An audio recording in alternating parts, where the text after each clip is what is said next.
প্রিয় ভাই আমার, জামায়াতের প্রার্থী বাদলকে দায়িত্ব হাইকোর্ট পালন করতে পারেন, যা হবার কপালে আমাদের হবে। আমি নির্বাচনের মাঠ থেকে এইভাবে পালিয়ে যাব না। আমি কিছু বলবো না, প্লিজ আমাকে আর কিছু বলবেন না, দয়া করে প্লিজ আমাকে আর বাধা দিবেন না, আমাকে যাইতে দেন। আমি শান্তি শৃঙ্খলা বজায় সর্বোচ্চ ভাবে আমরা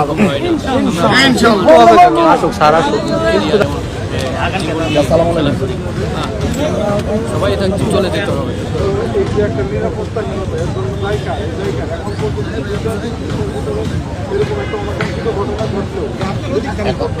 এখন শোনেন, আমার একটা কথা বলি, খেলবে নিরাপত্তা দিয়ে আমার দুজন মিলে তো খেলে। আমি নির্বাচনে অংশগ্রহণ করছি, এই নির্বাচনের মাঠ থেকে পালিয়ে যাওয়ার জন্য না। আমাকে যে পালানির পরামর্শ দিচ্ছেন, এই পালানির পরামর্শ প্লিজ আমাকে দিবেন না। আমি মারছি, আমি না এখন আমি বলি, আমি এই সরকারের রাস্তা দিয়ে আমার লোকজনকে একেবারে সুশৃঙ্খলভাবে আমি নিয়ে হেঁটে যাব। যদি আমার উপর আক্রমণ হয়, আমি আর জীবন যাবে, আপনাদের কোনো দায়ী করবেন না। এখন আপনার এখানে পুলিশ বাহিনী আছে, আমাদের সেনাবাহিনীর ভাইরা আছে, ওনারা আমাদের সামনে স্কট দিয়ে যাক। আমরা যদি অন্যায় করি ওনারা দেখবেন, আর কেউ যদি জোর করে এসে আমার উপর আক্রমণ করে, সেটা প্রতিহত করার দায়িত্ব না। যদি দায়িত্ব হাইকোর্ট পালন করতে পারেন, যা হবার কপালে আমাদের হবে। আমি নির্বাচনের মাঠ থেকে এইভাবে পালিয়ে যাব না। দয়া করে প্লিজ আমাকে আর কিছু বলবেন না, আমাকে কিছু বলবেন না।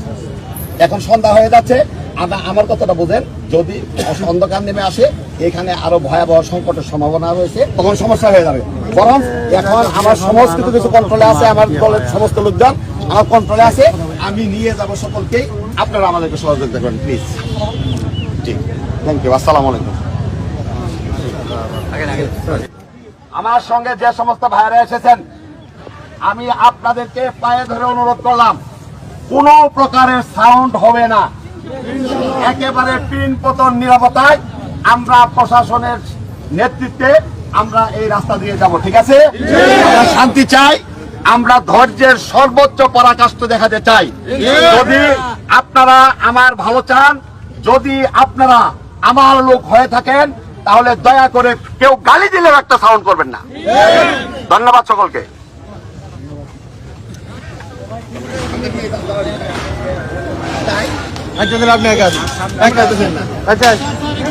একা একা যাবে না উনি।